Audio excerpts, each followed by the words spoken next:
you reach for the top shelf. Your back foot doesn't know where the floor is. But here's what nobody tells you. That half second means a system's already going quiet. I watched a stronger man go down that same way. Which of your 7 systems is already weak? Stay, and you'll know exactly which one and how to fix it. I'm Atlas Reed, still standing after 60. Subscribe, you belong here. Point 1. Somewhere in a man's 60s, the inner ear starts making decisions without asking him first. Not loudly, not all at once. It just quietly stops sending the signal it used to send, and nobody tells him it's happening. I watched a stronger man than me lose his footing on a bathroom floor, and for years I assumed it was his legs that failed him. It wasn't his legs. There's a clinical name for what was actually going on: Presbystasis, the age-related decline in the inner ear's own balance function. Think of it like a car's stability control quietly going offline while the engine still runs perfectly fine. The driver feels like nothing's wrong right up until the road tilts. Point 2. But the inner ear isn't the only system that goes quiet. The second one is even easier to miss because it doesn't show up as dizziness at all. It shows up as a man's foot landing a half-inch off from where he thought it would. That's the proprioceptive system, the sensors in the joints and soles of the feet that tell the brain exactly where the ground is without needing to look down. Research following older adults found this multisensory integration declining well before most men notice any symptom at all. It's less like losing your hearing and more like a GPS that's slowly drifting off. Still confident and just wrong.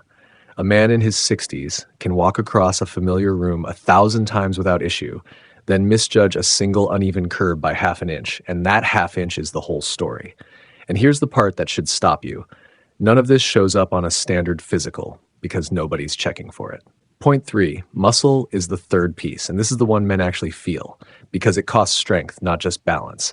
After the body's peak, men lose somewhere between 3 and 8% of muscle mass per decade, and that rate accelerates again after 60. Between 10 and 16% of community-dwelling adults over 65 already meet the clinical criteria for sarcopenia. This isn't the slow fade people assume aging has to be. It's a specific, measurable number, happening to a specific muscle group right now, whether or not anyone's tracking it. Balance doesn't fail all at once. It fails one system at a time, quietly. Vision, the inner ear, the muscles, until one ordinary afternoon asks for more than what's left, which is exactly the multi-system strength and balance retraining that's still standing after 60, the complete independent system walks through. It's linked in the description. If you're watching on a TV right now, there's a QR code on screen you can scan straight to it. Point 4. There's a fourth system most men have never once connected to their footing, and it's sitting on their face right now. Multifocal glasses, the ones built to handle both distance and reading in a single lens, are associated with roughly double the fall risk in regular wearers because the lower portion of the lens blurs exactly the part of the ground a man needs to see clearly on stairs or uneven pavement. Nobody tells a 63-year-old that the glasses fixing his reading are quietly working against his footing. He puts them on to see the newspaper clearly and never once connects them to the stumble on the porch step 20 minutes later. Then there's a fifth factor that has nothing to do with age at all. It's sitting in the medicine cabinet. This is what doesn't get checked at a normal physical, not because it doesn't matter, but because nobody asks. By 2017, 94% of adults over 65 had been prescribed at least one medication that raises fall risk, up from 57% less than 2 decades earlier. Most men never hear the words fall risk increasing drug from the person prescribing it. Blood pressure medications, sleep aids, and certain antidepressants can each quietly shave a fraction off reaction time or steadiness, and the effect compounds when several are stacked together. And here's a sixth one, the one nobody wants to admit out loud. Once a man has a close call or watches someone he loves have one, something changes in how he moves, even if his body hasn't changed at all yet. Somewhere between 20 and 39% of older adults report a real fear of falling, and that number climbs as high as 73% among men who've already gone down once, 2.9. The problem is what that fear does next. It makes a man quietly shrink his own world. Skip the ladder, skip the uneven trail, sit instead of kneeling for the grandkids.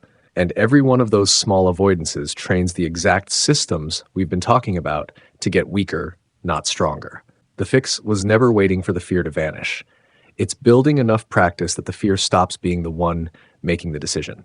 But there's still one reason underneath all 6 of these, the one that explains why so many men reach their 60s without ever hearing about any of this. Before I get to it, right where you're sitting, try this. Stand up if you can, or if you're seated, plant both feet flat. Lift one foot a few inches off the ground and time how long you hold it steady without touching down or grabbing something. 10 seconds is the number research associates with materially lower fall risk. Don't guess your number. Actually run it right now, both legs. Whatever you get is real information about which of the 6 systems we just covered still needs work. Not a stranger's average, not your number from 10 years ago. Yours today. Point 5, the 7th reason, is the one that makes the other 6 possible in the first place. Almost none of this is ever screened. Balance and fall risk are rarely checked in a routine physical vol 1. Not because doctors don't care, but because a normal visit was never built to catch it. And men are consistently less likely than women to ever join a structured fall prevention program in the first place.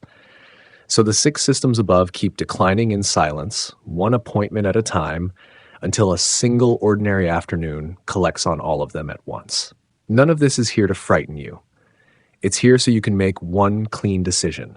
Work on these 6 deliberately, on your own schedule, or leave it for an incident to decide the schedule for you.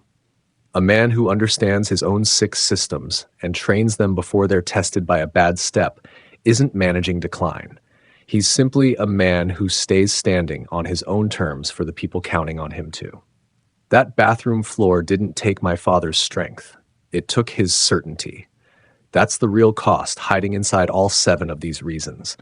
Not a man's independence disappearing all at once, but his trust in his own footing, which is almost always the first thing to go. Still standing after 60, the complete independence system walks through all 7 of these systems specifically, with the exact tests and training built to retrain each one before a bad step makes the decision for you.